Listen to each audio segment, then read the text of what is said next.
currently alive, you should be reading Cory Doctorow.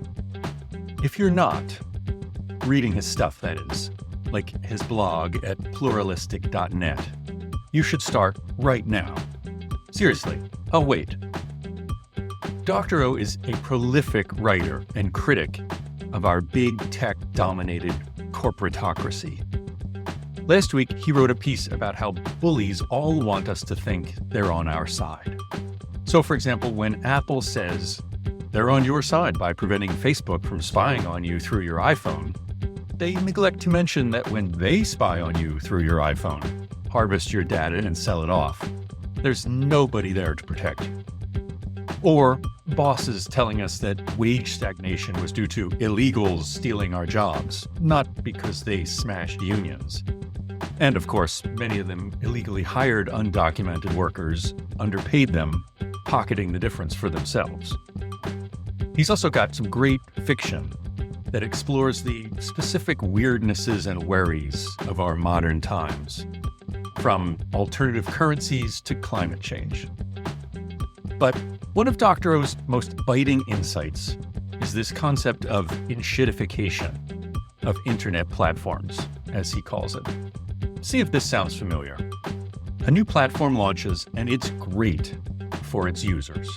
Then it screws over its users and transfers all its value to its customers. Then it screws over its customers and captures all of its value for its shareholders. The concept of enshittification is clearly true to anyone who has spent any time over the years on Facebook, Twitter, Google, Amazon, Uber, whatever. But thinking about those levels got me thinking about one particular misunderstanding that many of us make all the time, mostly due to being conned into making the mistake for somebody else's benefit. Namely, we misunderstand what role we play in a particular ecosystem. The biggest misunderstanding we make online is believing that we're the customer, when in fact, we're the product. Or, more specifically, our attention is the product.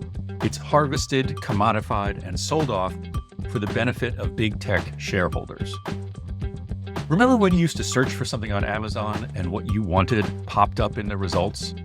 Well, now what you want is way down the list, because Amazon has sold your attention to its sellers, so their products, not what you want, appears first. Basically, Bezos's mega yacht was paid for by the collected attention of billions of Amazon shoppers. It's pretty creepy when you think about it, eh?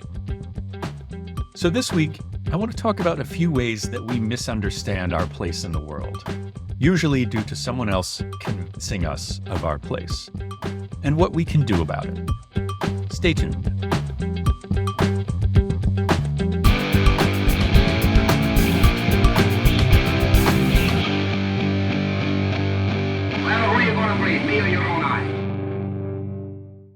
I'm Craig Borath, and this is The Great Ungaslighting, a podcast about how we've been conned into accepting a human culture that's out of sync with human nature, and how we can fight back and put the kind back into humankind.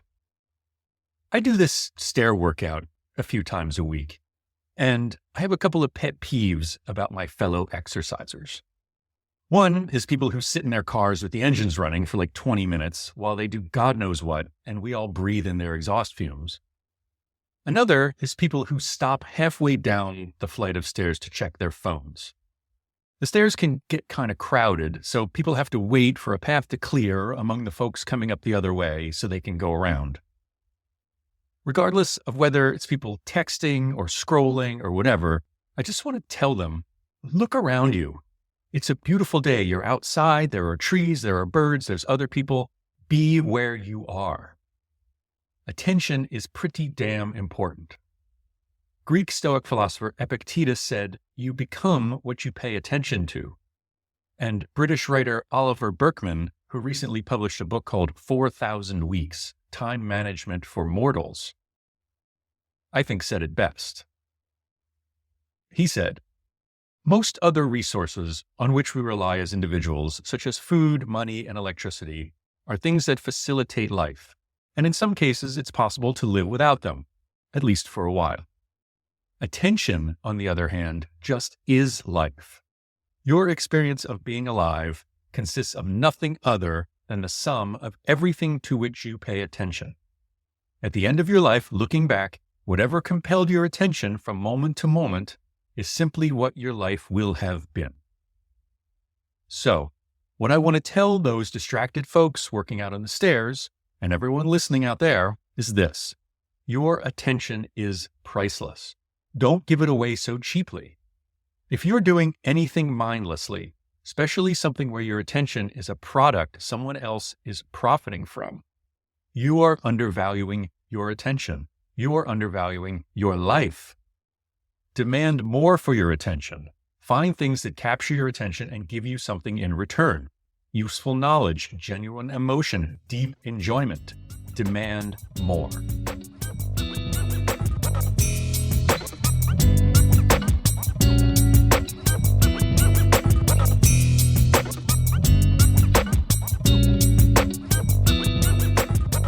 Another way I've noticed that people actually occupy a place in an ecosystem that's different from the one they think they occupy is this. The vast majority of people who think they're capitalists are not really capitalists. They're capitalist sympathizers. Now, don't get me wrong, people can live quite satisfying lives under that incorrect assumption, but I'd argue they're leaving quality of life value on the table by doing so. First of all, what do I mean by a capitalist? There are lots of definitions out there about owning the means of production and so on, but it gets fuzzy when you realize that about 60% of Americans own stock. So could they be classified as capitalists? I would argue that a true capitalist is someone who earns enough passive income, basically money that's earned off of their money, that they don't need to do any other work. So what proportion of that 60% do you think would qualify as actual capitalists? Not much. But because they hold some stock, their fortunes are tied to the interests of actual capitalists, even though their lifestyles vis-a-vis their wealth, let's call them their wealth styles, are very different. Actually, I think that's where some gaslighting comes in. In the early 80s, 60% of the American population had defined benefit pension plans, which means that their employers guaranteed a level of retirement benefit based on income, tenure, etc. Over the decades, workers have been convinced that they should have more control over their retirement planning. So the shift of risk and responsibility was transferred from the company to the employee. Now, lots of people will say that that's been great for them. It's their money. They should be able to control it and do what they want with it. But how has that worked out as far as preparing people for retirement, which is what these things are supposed to do? Well, according to the National Institute on Retirement Security, 92% of working households do not meet their targets for retirement savings. Not really surprising when you realize that the 401k defined contribution plans were initially meant just to be supplemental plans for high-paid workers on top of the pensions offered to everyone. But remember that smashing of the unions I mentioned before?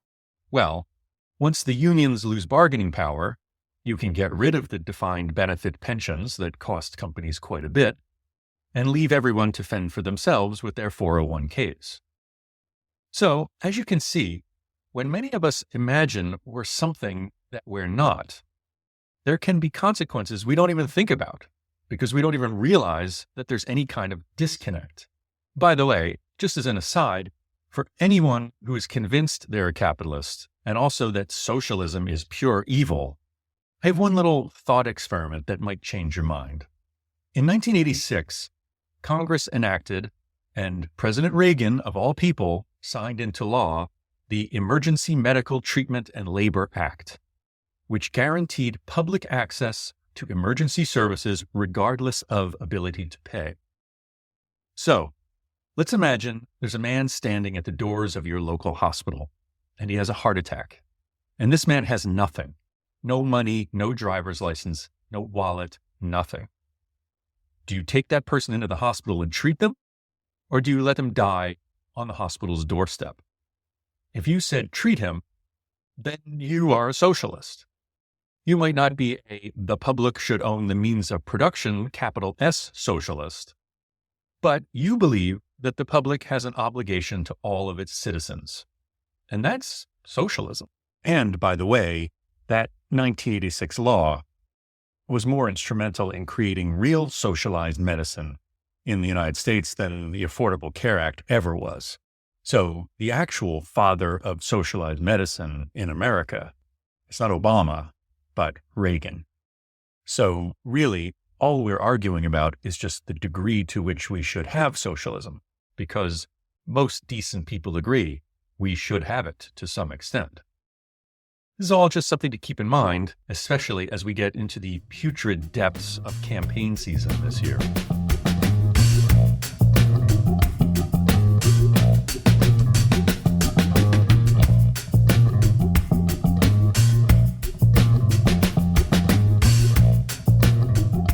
There are a couple other ways that we misunderstand what we are that I wanted to explore this week. One has to do with a way in which we think we're just like everybody else when we're actually unique, and another with how we think we're unique when in fact we're just like everybody else. When I was in college, I took this introductory sociology class called Deviance and Social Control with Professor Elijah Anderson. He was this super cool, soft-spoken guy who happened to be an ex-Black Panther. And he would go off on these amazing personal tangents, like about how after doing field research among the gangs of Chicago, he'd return to his university seminars and would forget to change his language from what he was using with the gang members, much to his professors' shock and dismay. When he talked about deviance, he would talk about it as a continuum, extending off to infinity in each direction. So I think of myself as normal, as most of us do. And off in the distance, there's someone I think of as deviant for whatever reason. But it's important to keep in mind that there's someone out there in either direction on the deviance continuum to whom I am deviant in some way. Applying this idea of continuum is useful in examining many facets of humanity, like sexuality, for example. Whereas lots of people like to think that there are simply two sexes, male and female. Just by looking around, you can see that there's a lot of variability. We can see the physical manifestations of this variability all around us. And it's a result of genetic variability that objectively invalidates that simple dichotomy that many would prefer. The other type of misunderstanding our place has to do with thinking we're unique when we're simply the same as we've ever been. And to illustrate it, I want to talk about the ridiculous notion of generations. Not the general idea of generations, or even that particular generations share a sensibility through the culture or technology they're exposed to, but the idea of an inherent character flaw that's held by an entire generation, or a positive character trait that's held by an entire generation. I'm sure you can think of which generations I'm referring to. And there are two generalizations about Gen Z that I'd like to dispel. The first is that their addiction to smartphones is somehow a character weakness specific to these kids, and it's their fault. The fact is, social media algorithms are designed to exploit weaknesses in all human beings, to which young people have always been particularly vulnerable. It's because these young people are predictably the same as young people have always been that social media companies can successfully exploit them. The other point to keep in mind is we're the adults. We were supposed to protect these kids. If they're addicted to social media, it's not their fault, it's ours. We stood by and let it happen, and many of us happily profited from it. The other absurd generalization about Gen Z kids is that they don't want to work. The truth is, every older generation has disparaged every younger generation throughout history. There was a great Twitter thread called A Brief History of Nobody Wants to Work Anymore from Canadian researcher Paul Ferry. In it, he cites a 2022 poll where executive leaders say that nobody wants to work anymore. Then he starts going back in time to find the exact same statements in 2014, 2006, 1999, 1981, 1979, 1969, 1952, 1940, 1937, 1922, 1916, 1905, and 1894. When I shared this with my friend Jonathan Blank, he sent back a few comments from slightly earlier times, including this from Peter the Hermit in 1274 AD.